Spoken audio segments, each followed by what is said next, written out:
16 বছর পর ভারত তার জনসংখ্যা গণনা শুরু করবে এবং এটিই হবে প্রথম ডিজিটাল আদমশুমারি। কেন্দ্রীয় স্বরাষ্ট্র মন্ত্রণালয় ঘোষণা করেছে যে জাতি গণনার সাথে জনসংখ্যা গণনা দুটি ধাপে পরিচালিত হবে এবং জনগণের জনসংখ্যা গণনার রেফারেন্স তারিখ হবে লাদাখের মতো তুষারাবৃত অঞ্চলে 1 অক্টোবর 2026 এবং দেশের বাকি অংশে 1 মার্চ 2027 তারিখ। এই ভিডিওতে আমরা ভারতের জনসংখ্যা গণনা সম্পর্কে বিস্তারিত জানার চেষ্টা করব। জনসংখ্যা গণনা হল একটি নির্দিষ্ট সময়ে একটি দেশের বা একটি সুনির্দিষ্ট অংশের সমস্ত ব্যক্তির জনসংখ্যা তাত্ত্বিক, অর্থনৈতিক এবং সামাজিক তথ্য সংগ্রহ, সংকলন, বিশ্লেষণ এবং প্রচারের সম্পূর্ণ প্রক্রিয়া। এটি জনসংখ্যার বৈশিষ্ট্যের প্রবণতাও প্রদান করে। ভারতীয় আদমশুমারি বিশ্বের বৃহত্তম প্রশাসনিক অনুশীলনগুলির মধ্যে একটি। এটি স্বরাষ্ট্র মন্ত্রণালয়ের রেজিস্ট্রার জেনারেল এবং আদমশুমারি কমিশনারের কার্যালয় দ্বারা পরিচালিত হয়। 1948 সালের আদমশুমারি আইনের প্রবিধান অনুসারে আদমশুমারি পরিচালিত হয়, যা ভারতের তৎকালীন স্বরাষ্ট্রমন্ত্রী সর্দার বল্লভভাই প্যাটেল কর্তৃক পরিচালিত হয়েছিল। 1948 সালের আদমশুমারি আইন হল একটি আইন যা ভারতে আদমশুমারির তথ্য পরিচালনা এবং প্রকাশকে নিয়ন্ত্রণ করে। এটি জনসংখ্যা আদমশুমারি পরিচালনা এবং আদমশুমারি কর্মচারীদের কর্তব্য নির্ধারণের জন্য আইনি কাঠামো প্রদান করে। ভারতীয় সংবিধানের 246 নম্বর অনুচ্ছেদের অধীনে জনসংখ্যা আদমশুমারি একটি ইউনিয়ন বিষয়। এটি সংবিধানের 7ম তফসিলের 69 নম্বর ক্রমিক তালিকাভুক্ত। জনসংখ্যা আদমশুমারির সময় সংগৃহীত তথ্য এতটাই গোপনীয় যে এটি আইনের আদালতের কাছেও অ্যাক্সেসিবল নয়। 1948 সালের আদমশুমারি আইন দ্বারা এই গোপনীয়তা নিশ্চিত করা হয়েছে। আইনটি আইনের কোনো বিধান মেনে না চলা বা লঙ্ঘনের জন্য জনগণ এবং আদমশুমারি কর্মচারী উভয়ের জন্য শাস্তি নির্ধারণ করে। এখন জেনে নেওয়া যাক আদমশুমারির কী তাৎপর্য। প্রথমত, তথ্যের উৎস। ভারতীয় আদমশুমারি হল ভারতের জনগণের বিভিন্ন বৈশিষ্ট্য সম্পর্কিত বিভিন্ন পরিসংখ্যানগত তথ্যের বৃহত্তম একক উৎস। গবেষক এবং জনসংখ্যাবিদরা জনসংখ্যার বৃদ্ধি এবং প্রবণতা বিশ্লেষণ এবং অনুমান করার জন্য আদমশুমারির তথ্য ব্যবহার করেন। দ্বিতীয়ত, সুশাসন। আদমশুমারির মাধ্যমে সংগৃহীত তথ্য প্রশাসন, পরিকল্পনা এবং নীতি নির্ধারণের পাশাপাশি সরকারের বিভিন্ন কর্মসূচির ব্যবস্থাপনা এবং মূল্যায়নের জন্য ব্যবহৃত হয়। তৃতীয়ত, সীমানা নির্ধারণ। সংসদ, রাজ্য আইনসভা এবং স্থানীয় সংস্থাগুলিতে নির্বাচনী এলাকা নির্ধারণ এবং প্রতিনিধিত্ব বরাদ্দের জন্য আদমশুমারির তথ্য ব্যবহার করা হয়। চতুর্থত, ব্যবসার জন্য উন্নততর প্রবেশাধিকার। ব্যবসায়িক প্রতিষ্ঠান এবং শিল্পের জন্য আদমশুমারির তথ্য গুরুত্বপূর্ণ, যাতে তারা তাদের ব্যবসাকে শক্তিশালী করতে এবং পরিকল্পনা করতে পারে, যাতে তারা সেই এলাকায় প্রবেশ করতে পারে যেখানে এখনও পর্যন্ত কোনো তথ্য পাওয়া যায়নি। পঞ্চমত, অনুদান প্রদান। অর্থ কমিশন আদমশুমারির তথ্য থেকে প্রাপ্ত জনসংখ্যা পরিসংখ্যানের ভিত্তিতে রাজ্যগুলিকে অনুদান প্রদান করে। আদমশুমারির ইতিহাস সম্পর্কে আলোচনা করা যাক। প্রাচীন ও মধ্যযুগীয় সময়কালের ইতিহাস। প্রাচীনতম সাহিত্য ঋগ্বেদ প্রকাশ করে যে ভারতে 800 থেকে 900 খ্রিস্টপূর্বাব্দে এক ধরনের জনসংখ্যা গণনা বজায় রাখা হয়েছিল। খ্রিস্টপূর্ব 3য় শতাব্দীতে কৌটিল্য রচিত অর্থশাস্ত্র কর আদায়ের জন্য রাষ্ট্রীয় নীতির পরিমাপ হিসেবে জনসংখ্যা পরিসংখ্যান সংগ্রহের নির্দেশ দেয়। মুঘল সংজ্ঞাব আকবরীর শাসনামলে আইন-ই-আকবরী নামে প্রশাসনিক প্রতিবেদনে জনসংখ্যা, শিল্প, সম্পদ এবং অন্যান্য অনেক বৈশিষ্ট্য সম্পর্কিত বিস্তৃত তথ্য অন্তর্ভুক্ত ছিল। স্বাধীনতা পূর্ব সময়কালের ইতিহাস। প্রাথমিক প্রচেষ্টা। 1800 সালে যখন ইংল্যান্ড তার আদমশুমারি শুরু করেছিল, তখন আদমশুমারির ইতিহাস শুরু হয়েছিল। এর ধারাবাহিকতায় জেমস প্রিন্সেপ এলাহাবাদে 1824 সালে এবং বেনারসে 1827 থেকে 28 সালে একটি আদমশুমারি পরিচালনা করেছিলেন। 1830 সালে হেনরি ওয়াল্টার ঢাকায় ভারতীয় শহরের প্রথম সম্পূর্ণ আদমশুমারি পরিচালনা করেছিলেন। 1836 থেকে 37 সালে ফোর্ট সেন্ট জর্জে দ্বিতীয় আদমশুমারি পরিচালনা করেছিলেন। 1849 সালে ভারত সরকার স্থানীয় সরকারগুলিকে পঞ্চবার্ষিক জনসংখ্যার রিটার্ন পরিচালনা করার নির্দেশ দেয়। প্রথম অসমকালীন আদমশুমারি 1872 সালে গভর্নর জেনারেল লর্ড মায়োর রাজত্বকালে এটি ভারতে পরিচালিত হয়েছিল। প্রথম সমকালীন আদমশুমারি। ব্রিটিশ শাসনামলে প্রথম সমকালীন আদমশুমারি 1881 সালের 17 ফেব্রুয়ারি ডব্লিউ.সি. প্লোডেন, যিনি ভারতের আদমশুমারি কমিশনার ছিলেন, তার দ্বারা পরিচালিত হয়েছিল। তারপর থেকে প্রতি 10 বছরে একবার নিরবিচ্ছিন্নভাবে আদমশুমারি করা হচ্ছে। ভারতের আদমশুমারিতে প্রধান ঘটনাগুলিতে আলোকপাত করা যাক। প্রথম আদমশুমারি হয়েছিল 1881 সালে। এটি কাশ্মীর এবং ফরাসি ও পর্তুগিজ উপনিবেশ বাদে সমগ্র ব্রিটিশ ভারত মহাদেশের জনসংখ্যাতাত্ত্বিক, অর্থনৈতিক এবং সামাজিক বৈশিষ্ট্যের শ্রেণীবিভাগের ওপর প্রধান জোর দেয়। দ্বিতীয় আদমশুমারি হয়েছিল 1891 সালে। এটিতে 1881 সালের আদমশুমারির মতো প্রায় একই ধরনের আদমশুমারি পরিচালনা করা হয়েছিল। 100% কাভারেজের জন্য প্রচেষ্টা চালানো হয়েছিল এবং বর্তমান বার্মার উচ্চ অংশ, কাশ্মীর এবং সিকিমকেও অন্তর্ভুক্ত করা হয়েছিল। তৃতীয় আদমশুমারি সংঘটিত হয়েছিল 1901 সালে। এই আদমশুমারিতে বালুচিস্তান, রাজপুতানা, আন্দামান নিকোবর, বার্মা, পাঞ্জাব এবং কাশ্মীরের প্রত্যন্ত অঞ্চলগুলিও অন্তর্ভুক্ত করা হয়েছিল। পঞ্চম আদমশুমারি হয়েছিল 1921 সালে। 1911 থেকে 21 দশকেই এখনও পর্যন্ত একমাত্র জনসংখ্যার হ্রাস পেয়েছে যেখানে 10 বছরের মধ্যে 0.31% জনসংখ্যা হ্রাস পেয়েছিল। এই দশকটি 1918 সালের ফ্লু মহামারীর মাধ্যমে শেষ হয়েছিল, যার ফলে কমপক্ষে 1,20,00,000 লক্ষ মানুষের জীবনহানি ঘটেছিল। 1921 সালের আদমশুমারির পর্যন্ত ভারতের জনসংখ্যা ক্রমাগত বৃদ্ধি পাচ্ছিল এবং 1921 সালের আদমশুমারির পরেও তা অব্যাহত রয়েছে। সে কারণে 1921 সালের আদমশুমারির বছরটিকে ভারতের জনসংখ্যাতাত্ত্বিক ইতিহাসের মহান বিভাজনের বছর বলা হয়। একাদশ আদমশুমারির সময়কাল ছিল 1971 সাল। স্বাধীনতার পর এটি ছিল দ্বিতীয় আদমশুমারি। এতে বিবাহিত মহিলাদের জন্য ফার্টিলিটি সম্পর্কিত তথ্যের জন্য একটি প্রশ্ন যুক্ত করা হয়েছিল। ত্রয়োদশ আদমশুমারি হয়েছিল 1991 সালে। এটি ছিল স্বাধীন ভারতের পঞ্চম আদমশুমারি। এই আদমশুমারিতে সাক্ষরতার ধারণা পরিবর্তন করা হয়েছিল এবং 7 বছরের বেশি বয়সী শিশুদের শিক্ষিত হিসাবে বিবেচনা করা হতো।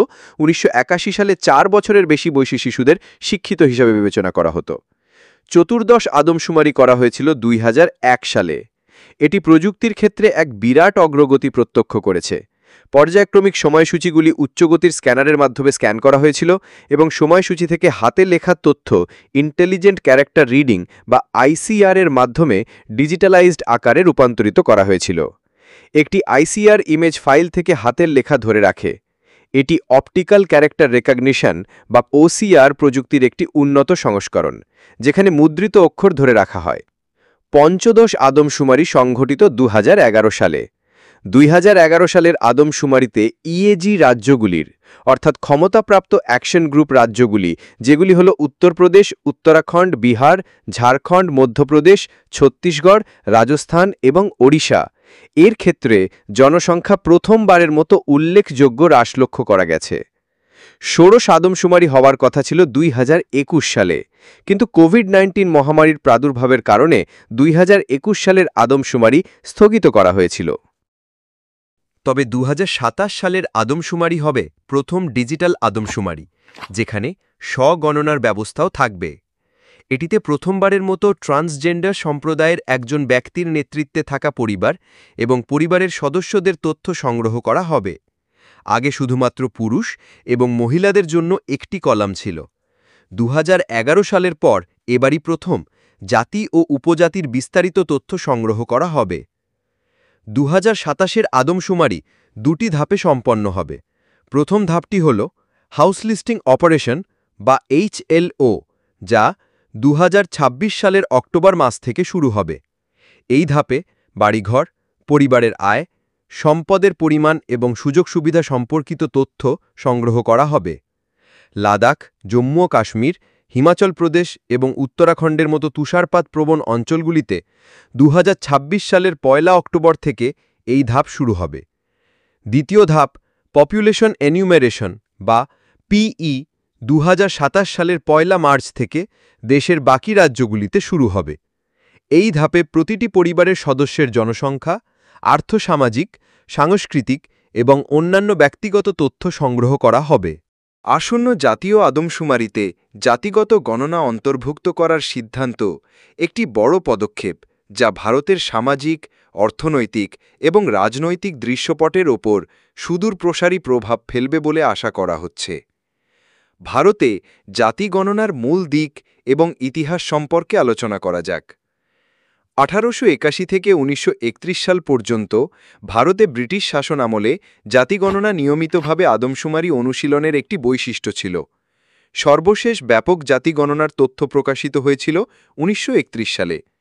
স্বাধীনতা পরবর্তী সময়ে 1947 সালে ভারত স্বাধীনতা লাভের পর সরকার জাতীয় আদমশুমারিতে ব্যাপক জাতিসংক্রান্ত তথ্য সংগ্রহের প্রথা বন্ধ করে দেয়, মূলত সামাজিক বিভাজনকে শক্তিশালী করা এড়াতে।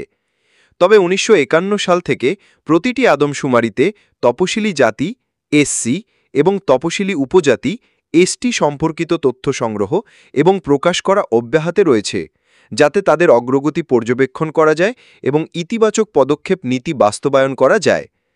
2011 সালের এসইসিসি অর্থাৎ সোশিও ইকোনমিক অ্যান্ড কাস্ট সেন্সাসের মাধ্যমে আর্থসামাজিক তথ্যের পাশাপাশি জাতিগত তথ্য সংগ্রহের চেষ্টা করা হয়েছিল।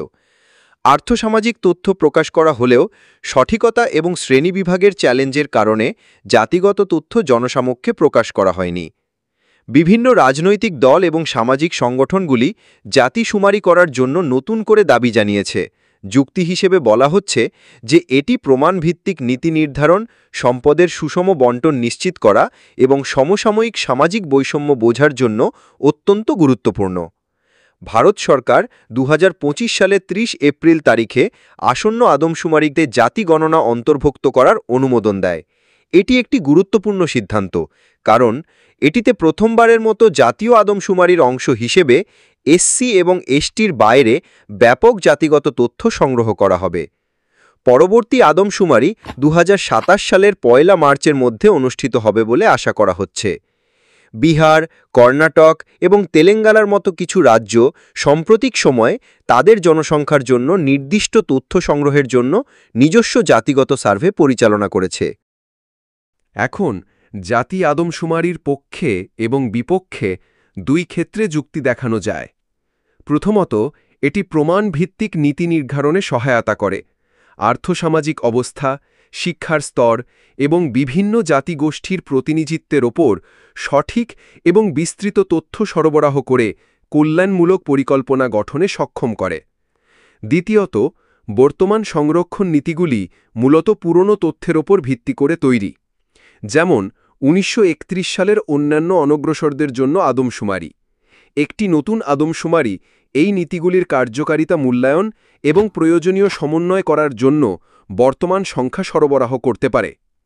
তৃতীয়ত, বিভিন্ন সম্প্রদায়ের মুখোমুখি আন্তঃসম্পর্কিত বৈষম্য এবং বৈষম্য শনাক্তকরণে এবং সমাধানে সহায়তা করে। চতুর্থত, ভারতীয় সংবিধানের 340 নম্বর অনুচ্ছেদের সাথে সামঞ্জস্যপূর্ণ, যা সরকারকে সামাজিক এবং শিক্ষাগতভাবে পিছিয়ে পড়া শ্রেণীর অবস্থা অনুসন্ধান করার ক্ষমতা দেয়। জাতিগত শুমারি নিয়ে উদ্বেগের বেশ কিছু কারণ রয়েছে। প্রথমত, এটি জাতীয় বিভাজনকে শক্তিশালী করতে পারে। কিছু সমালোচক আশঙ্কা করছেন যে জাতিগত পরিচয়ের গণনা জাতিগত পরিচয়কে শক্তিশালী করতে পারে এবং ঐক্য গড়ে তোলার পরিবর্তে সামাজিক বিভাজনকে আরও বাড়িয়ে তুলতে পারে। দ্বিতীয়ত, ভারত জুড়ে হাজার হাজার জাতি এবং উপজাতির সংজ্ঞা এবং শ্রেণীবদ্ধকরণ একটি জটিল কাজ। তৃতীয়ত, তথ্যের উল্লেখযোগ্য রাজনৈতিক প্রভাব থাকতে পারে, যার ফলে সংরক্ষণের দাবি বৃদ্ধি এবং রাজনৈতিক প্রতিনিধিত্বে পরিবর্তন আসতে পারে। এবারই প্রথম জনগণনা সম্পূর্ণ ডিজিটাল পদ্ধতিতে হবে। এর জন্য সরকার একটি নির্দিষ্ট পোর্টাল বা মোবাইল অ্যাপ চালু করবে, যেখানে নাগরিকরা বাড়িতে বসেই নিজেদের তথ্য পূরণ করতে পারবেন। আদমশুমারি পোর্টালটি খোলা হয়ে গেলে ব্যক্তিরা তাদের মোবাইল নাম্বার ব্যবহার করে লগইন করতে পারবেন এবং তাদের বিবরণ পূরণ করতে পারবেন। আদমশুমারি পোর্টালে ব্যক্তিদের জনসংখ্যা গণনার জন্য ফরম পূরণ করতে হবে।